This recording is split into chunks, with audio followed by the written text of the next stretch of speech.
Deck. Let me finish it. Oh, here we go. Welcome to the Sports Hangover. I'm Michael Benatar, joined alongside J-Dog. Mike, it's good to see you again. You're back from Hawaii. Tell the people, how was it? Back from Hawaii. It was great. Never been to Hawaii before.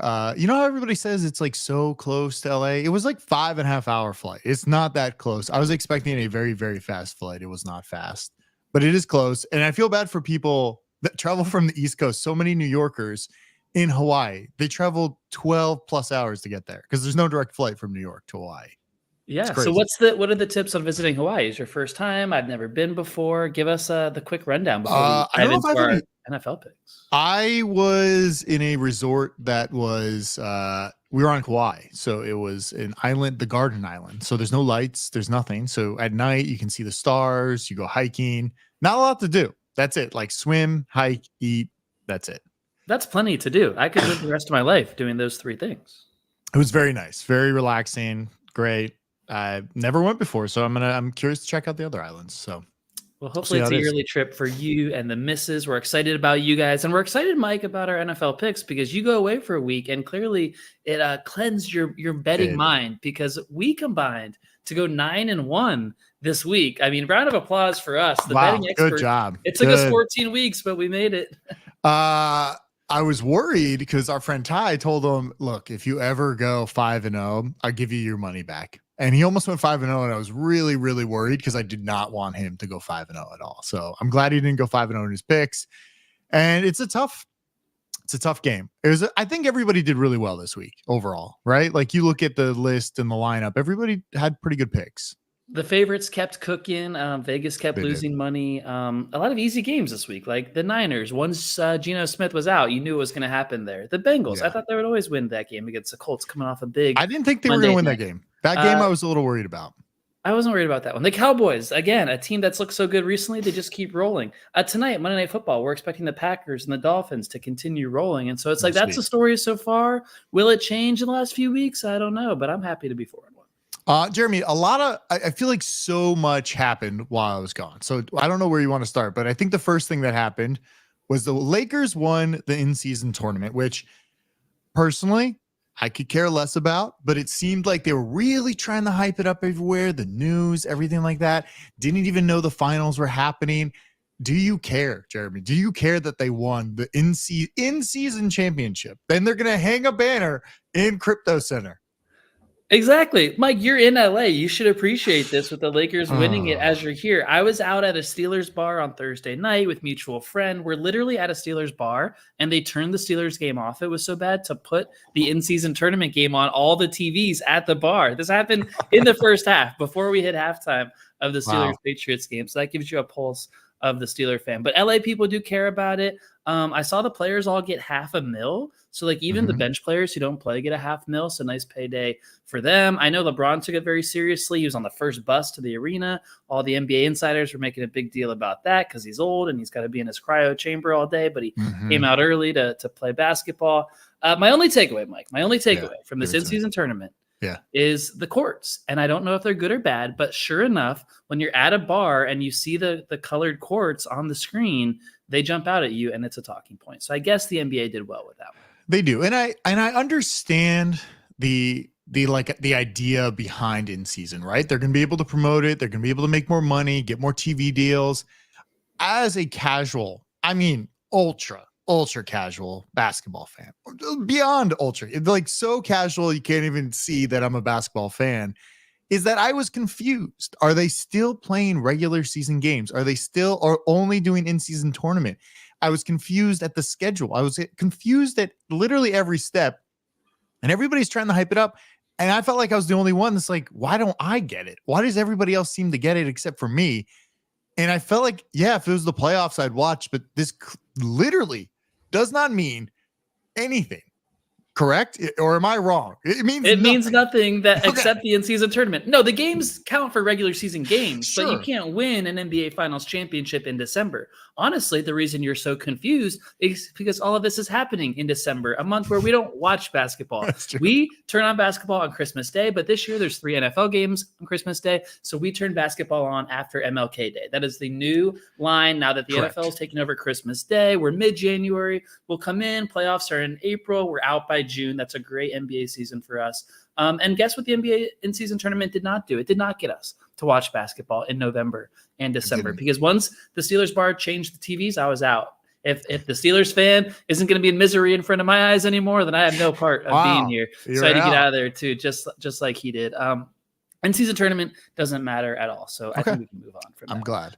The other non-football thing that happened while you were gone, the biggest sports contract in history, Mike, was awarded to. Are you wearing a Dodgers hat right now? I'm wearing this is a Seattle hat right here. Definitely, when it was backwards, it definitely looked like a blue Dodgers hat. I thought you were supporting Shohei Ohtani with the $700 million contract, the biggest contract ever awarded in pro sports. Here's my big dick energy of the week here. So I'm just going to award him. Big dick energy winner of the week. He's definitely got that big dick energy, but I saw a lot of people breaking it down, like how much he's getting, everything like that. And I like this one because yes, he's getting $700 million, but it seemed like there was a lot of specifics behind it, right? Like how, like, I don't know. It wasn't all guaranteed, right? It's all guaranteed. He's guaranteed $700 million. But so breaking news, Mike, just before the pod, I don't know if you saw this. He's deferring $68 million a year until after the contract is over. He's only going to be paid $2 million a year, and he's deferred $68 a year to get to the $70 million. Very controversial. That just came out. So wait, he's deferring. So for 10 years, he will only be paid $2 million. So this does not hit the salary cap until he leaves the team? It will hit at a certain rate. I think it's going to hit at like 40 million against their collective bargaining tax instead of 70 million. You know, all the accountants are washing money in weird ways. It's going to account in their payroll for 40 million. So they can go out and add other players where previously it would have been 70. He's literally only getting paid by the Dodgers $2 million a year, which he's the biggest superstar in the world. I guess he expects to make it up via marketing and all the commercials he's in. I'm sure Japan will get involved and sponsor a lot.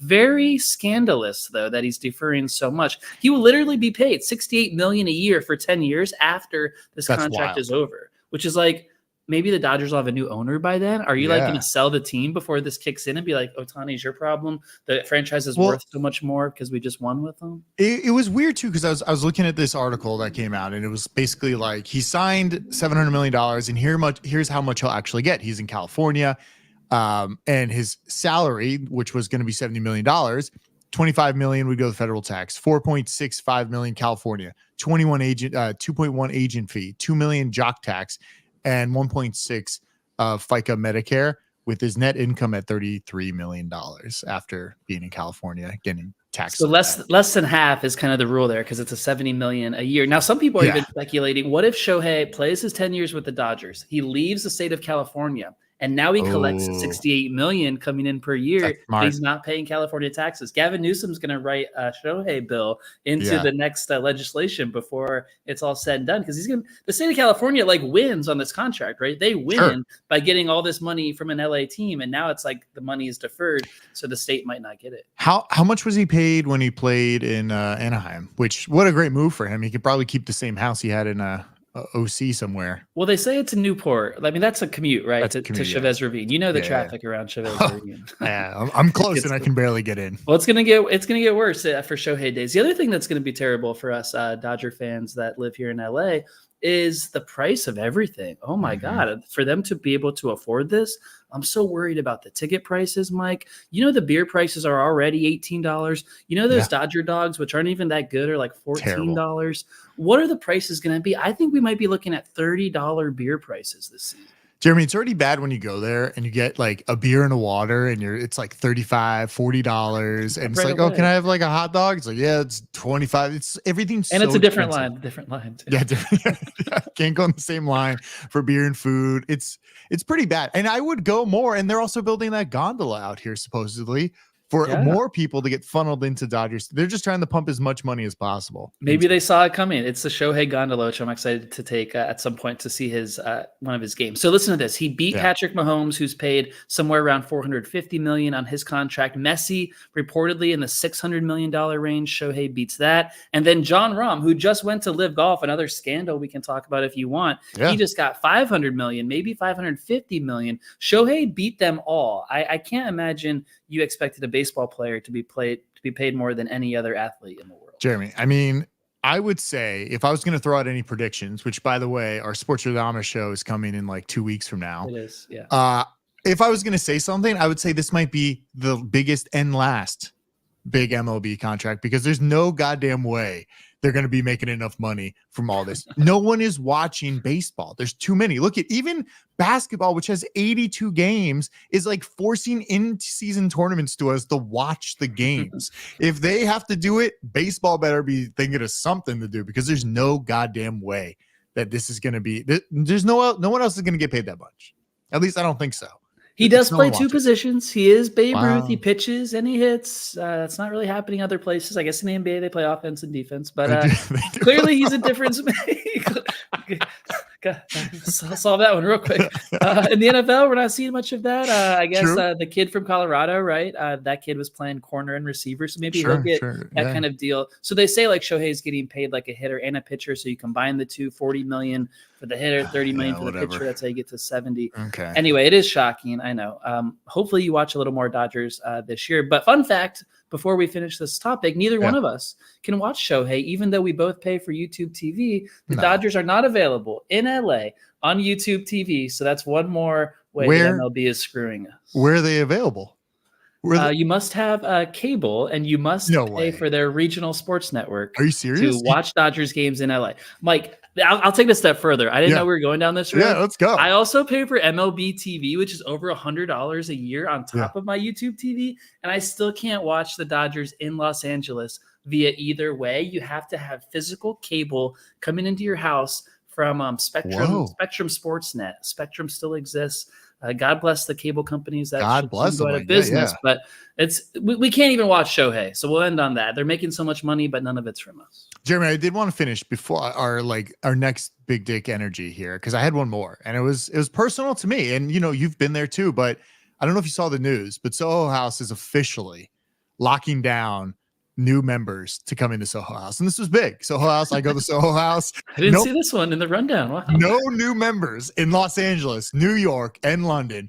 It is a shit show. There's too many people, and I'm glad no one else is allowed in to Soho House. You're officially done, so I'm giving the big dick energy to, I don't know, it was like an email from the founder, and it's like, I've been talking to the, members, and basically it's like the shit's out of hand. There's way too many people coming here, and we don't need it anymore. So this is going to be the clip that goes viral from this podcast. We know we have a high bracket income listeners and they care about this kind of thing. And, they do. And you've been on the front lines. You've been, in busy restaurants in LA and London and New York and trying to fight for the rooftop space. And it's really not what Soho House should be about, Mike. You're right. Yeah. And so it's great. They're limiting this. If I can break it down from a real. And Jeremy, you love Soho House. You love when we go there for like a little drink or hang out or meeting. I always tell you, I make eye contact with everyone there just in case they're famous. And the great thing about it is they make eye contact with me just in case I'm famous, and it makes me feel so much better. Can I tell you a funny story? This is so random. But years ago, you gave me one of my greatest hats I've ever owned is the NBC golf hat. And somebody came up to me that worked there and said, "Man, I love your channel." And I'm like, "Oh, yeah." I pretended like I worked at NBC Golf.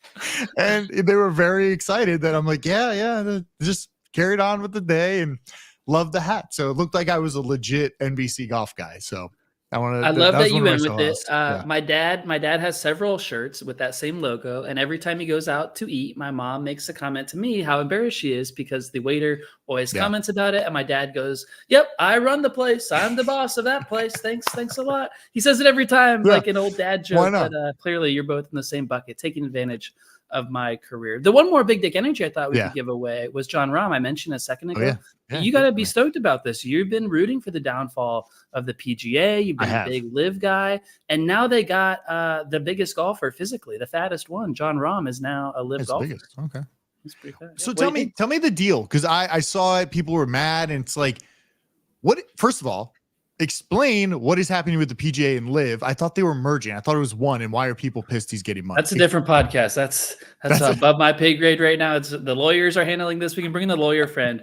Apparently by December 31st, there's framework agreement. Okay. Don't call it a merger, some kind of bringing together of the two entities, but it must be settled by December 31st. And there's a growing sentiment that it won't be, and it could all fall apart. Don't quote me on that. I don't know for sure. What I do know is we thought the PGA Tour and Liv would be working together in a way that would not see the star golfers in America be pulled away to the Liv Golf Tour, but that's exactly what happened with Jon Rahm. A bigger contract than Dustin Johnson or Brooks Koepka or Bryson DeChambeau got. Rahm is like the star of the tour. Rahm is the guy who people are rooting for and want to see, right up there with Rory, and now you've lost another one. I thought you'd be happy with this, another feather in your cap for the Liv Golf. I'm very happy for Liv, but I am confused just like I was with the NBA in-season tournament. I don't know what's going on. Like, I thought it was merging. I thought everybody was going there. Then I see people mad that he was going to Liv to get the money. It's like, what is happening? Everybody's got to get paid. And if somebody's offering you a shit ton of money, how much did he get paid? Like over 500 million. 500 million? Maybe for 3 years. Maybe only for 3 years. That's a shit ton of money. Jeremy, guess what? If somebody offered me $500 million to go work at a new podcast, I'm leaving. I'm just going to let you know that, okay? Well, you'll keep doing this one too. You're allowed to do both. Unlike Liv, you can't play both. But that one, I think you can play both. You're right. It's hard to fault him. And he's going. We don't know what any of it means. It's all very confusing. But it continues to suck that American golf fans are losing access to the best golfers in the world. And it's like golf had issues anyway. Golf had popularity issues and cost issues and time issues. And now you're pulling away the stars and expecting people to stick around. It's not good. And the common theme throughout all of this is what's going on with Liv and PGA? What's going on with the in-season tournament? What's going on with Shohei's deferrals? The business of sports is getting messy as fuck. And as a consumer, it's kind of a scary spot to be when we just want to watch games and bet on games and go to some games. And it's like they're making all of that much, much harder. And that's what we've just spent the last 15 minutes talking about. I know. All right. Before we do anything else, I want to mention Magic Mind. We mentioned them last week. You know what I forgot to mention last week? Is that they're in Sprouts. And that was the big push. You can try Magic Mind before you subscribe. By the way, user code online, the Sports Hangover, for like 56% off on a subscription. Here it is. I'm pulling it right here. J-Dog, you haven't gotten it yet. You're coming over for Hanukkah this week, and I'm going to give you the pack. This is Magic Mind. Super easy. Yesterday, got off the plane, a red eye, popped one of these bad boys in.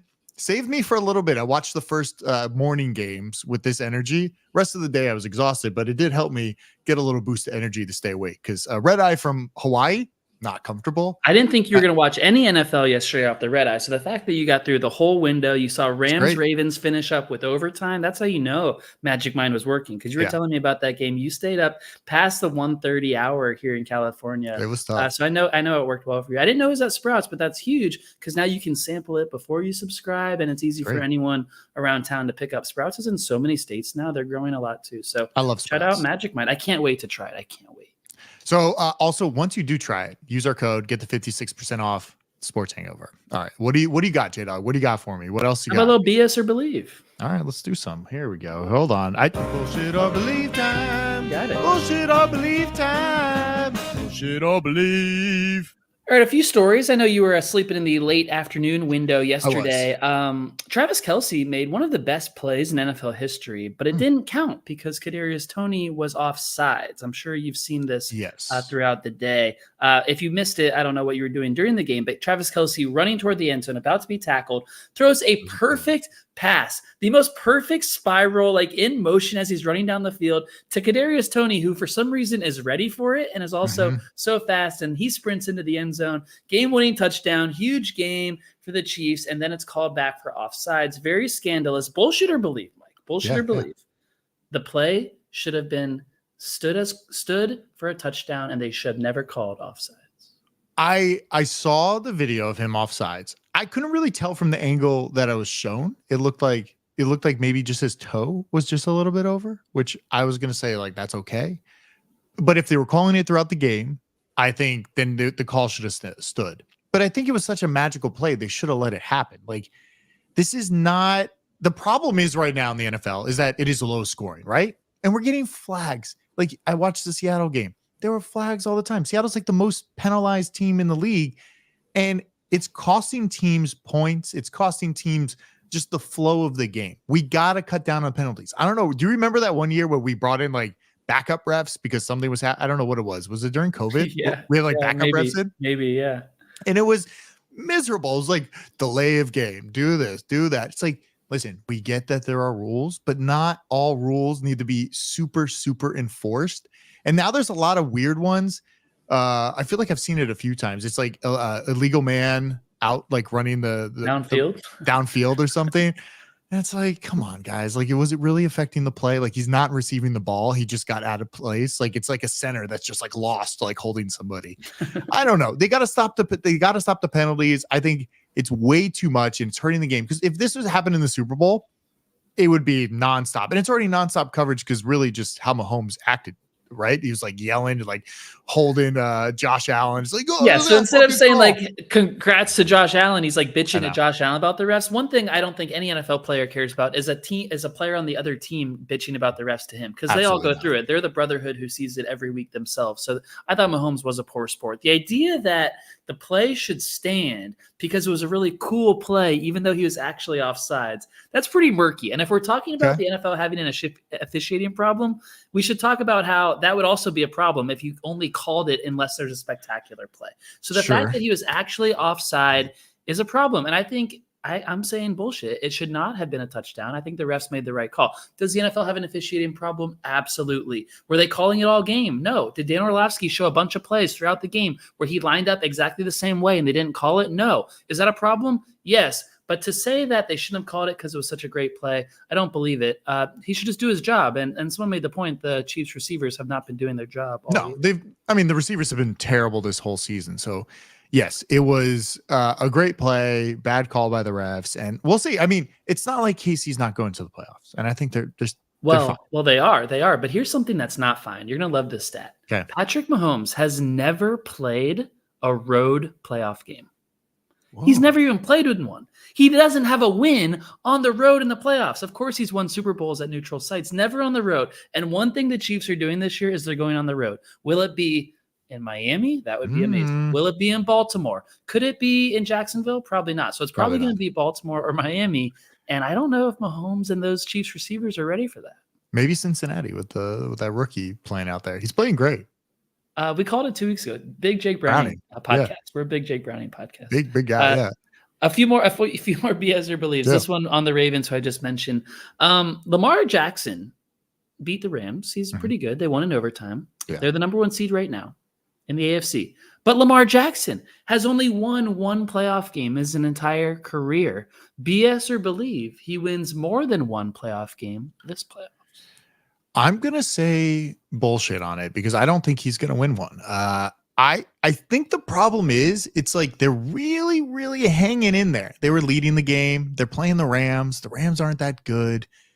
And you let the Rams come back. And also I was happy because I didn't want Ravens to cover. So I'm really happy for overtime. It was really helping me out in our super contest. That's good. But yeah, I don't think they're going to win I don't think they're going to win deep into the playoffs because I don't think it's a team that can hold a lead. And that's the problem. If you keep letting people come back and win games or get close to winning a game and taking you to overtime, I think it's going to be a problem in the playoffs. And they're doing great right now, but it's also, I don't know their strength of schedule. Was it hard? Have they played pretty easy teams?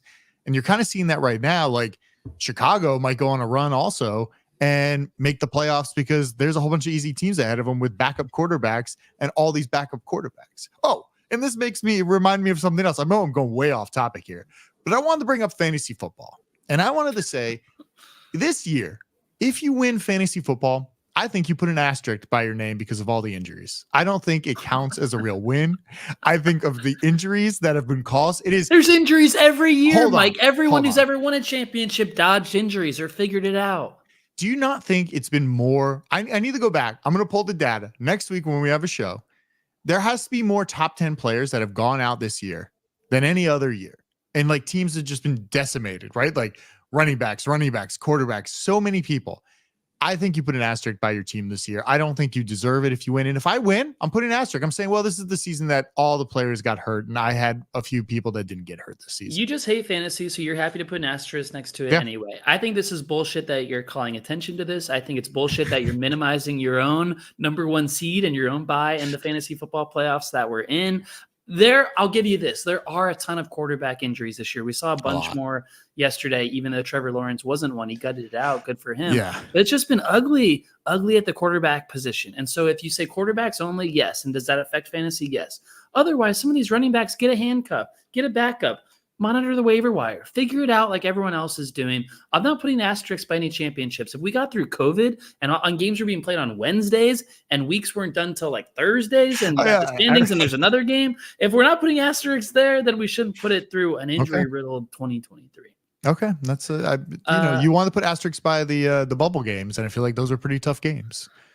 You're right. But they were COVID games. Lamar Jackson, just to get back to that point, to get us back on topic. Don't forget, Mike, the purple is in the Super Bowl logo. I don't know many teams who can satisfy the purple other than the Ravens. It's basically Ravens, Ravens and San Francisco this year. That's the matchup. So go bet on it now. Yeah. That's the Super Bowl. And it's kind of looking like that could happen. Of course, we want the Dolphins to get there. Christmas Eve, mark your calendar. Dolphins, Ravens, probably playing for the bye for the number 1 seed. Ooh. It's a huge game, 2 weeks. Oh yeah, I forgot. Christmas Eve is Sunday? It's a Sunday. And then we have 3 games on Christmas Day. We joked about it earlier. The NBA, that's when you start watching. No, not this year. We have a triple header. The NFL is taking over our holidays. They have Thanksgiving, Black Friday, I love it. Christmas Eve, Christmas Day, New Year's Eve. Yes, it's a full Sunday slate on New Year's Eve. Are you going to be in town for Christmas? Yeah. All right, maybe we'll watch some football. I don't think I'm not doing anything. Someone who shouldn't watch football on Christmas Eve or the rest of the season are Steelers fans. And this is my last bullshit or believe. Okay. Things are really bad in Pittsburgh. People are turning on Mike Tomlin. They thought Mitchell Trubisky might be better than Kenny Pickett, but he's actually not. Nope. Bullshit or believe. Today, on December 11th, the Pittsburgh Steelers are the worst team in the NFL. I listen, how about this? What about the worst team making the playoffs? Because I don't think they're still getting there. If you lose to New England, you're automatically out. I don't think Carolina is a good team. I don't think the Giants are a good team.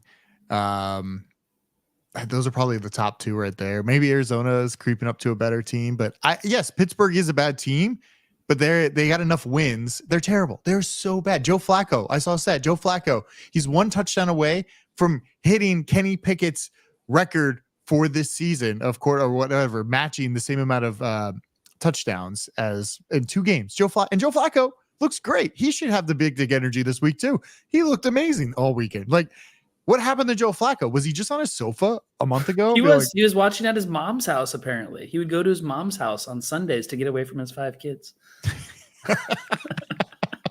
He really has 5 kids between 5 and 11, which if you're ever going to rejoin the NFL, that's the time. I mean, I would call Phillip Rivers once a month saying, hey, you want out of the house? Come be our quarterback. Like a team like the Steelers, the teams like the Jets could use these guys off the couch much more so than they're using Trubisky or Zach Wilson. It's not working for most of them, although Zach Wilson played okay in the rain yesterday. I do think the Steelers, it's a week-to-week league, and they are the worst team. If you get zapped the way they got zapped by the New England Patriots, they are the worst team in the league right now.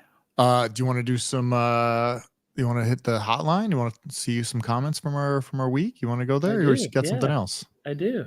All right, hold on. Where's my hotline? There it is. Hotline, calling on the hotline. Okay, so by the way, I'm replying to these. I made some videos of these in TikTok, so I replied to some of them. So you'll see some there. People were confused. I don't have the comment here, but I replied to them earlier on TikTok. People were very confused why I did not understand college football and the divisions. And this man thought I was from Sweden and had no clue what football was. And I'm like, listen, I don't watch college football. I don't know anything about it. You know, obviously went to UCF, but only sat outside the tailgate. So who knows what happens inside the football stadium. But yeah, it's not he was very confused by me. He thought I was Swedish, so I like that. You confused him. Why do you think you were Swedish? That's the thing I'm wondering about. You don't have an accent. Do you look Swedish? I guess I could say I have no idea. So yeah, he thought I was a little Swedish. A lot of people were agreeing with you on Belichick. He said he should retire right now. He has nothing else to prove, and clearly he's too old. This other guy said he should step down as GM and just be the head coach. The defense doesn't perform like it's been without Belichick, so he wants him to stay there as head coach, not as GM. which makes sense. I like that. What do you think? That's interesting. Robert Kraft was on College Game Day this week. So was Bill Belichick. The game was Army-Navy at Foxborough where the Patriots play. So Robert Kraft was asked by Pat McAfee some kind of controversial comment about, we all know what you have to deal with this offseason, Robert, and we know you're not looking forward to it. And then that clip was actually edited out of the digital version of College Game Day, sparking debate that Pat McAfee may have been alluding to. We all know that Belichick is being fired, but they edited it out, which kind of caused the controversy to go worse. I totally agree. He does not stay as GM and head coach. If the only way, Mike, that he stays is if they take away the GM responsibility. Yes, I agree. One more comment. This was about college football as well. This guy said, Lucas Shennings, 1977, said college football is way better. This other guy, Tommy, said, I strongly disagree. The games are way too predictable. The talent is at a different position based on schools. It is way too far apart. Watching a ranked school versus a very small D2 team isn't even close. Okay, so he was agreeing with me. This other guy said, talking to Tommy, he's like, it's silly to compare the 2 out of 3 schools, blah, blah, blah. Everybody has an opinion on college football. I think this is the thing. If you went to a college that had a great team and a great football team there, I think you would watch college football and you love college football. But if you didn't, I just don't care. And you care, Jeremy. You love UCF. You watch the games. I never watched them. Never even cared. Football is way better. NFL is way better. Even the XFL. Even the XFL, I could say, is better than which is merging with the USFL. That's a story for a different day. Yes. We'll break it down the merger coming this March. If you're not into college or NFL, those are the people that watch the NBA in season tournament, apparently. Yeah, I guess so. I don't know. I don't know who watches anything. I'm so confused by all sports. Do you have an early read at this week's picks, Mike? Yeah, so I got some picks this week. I'm gonna mention I'm doing a show this Wednesday. We're doing a show with Sam. Sam's coming back. He's got a new setup. He's got a camera. He's got a mic. He's going to be crystal clear, hopefully, for the video. Wow. So watch the video. Go over to youtube.com/sports hangover or on TikTok. You'll see some clips. But we have a fun thing. We're also going to do, so I'm sure you know our friend Andrew. He has weird takes, like takes that you would think are like very out of the ordinary. He's going to come on and give some hot takes. One of them, which I'm even scared to say, he's got to take that Taylor Swift, no good. He hates her in the NFL. This guy's going to get some clicks, but he's going to get us canceled, I'm afraid. Yeah, I'm a big Taylor Swift supporter. I just want to let that be known. I feel like his wife is a big Taylor Swift supporter, too. He might not be allowed back in the house. He's going to come on. He's got a lot of hot takes, a lot of stuff about football, a lot of stuff about Mahomes. So we'll see. Really, I'm going to say this. Personally, I think they're terrible takes, but that's why I want him on, so you guys can hear these terrible takes. So hopefully he's listening to this. And this Wednesday, so we're going to go live around like 2:30. All right, these are my early leans. By the way, my early leans last week, 4-1 on my early leans on Monday. So I'm just going to keep track here too, so you can also see. Might as well give different us another games. 4-1. Yeah. This week, loving Cincinnati at home, -3.5 against Minnesota. We saw Minnesota and Vegas go head to head in a thrilling 0-0 game for almost 3.5 quarters.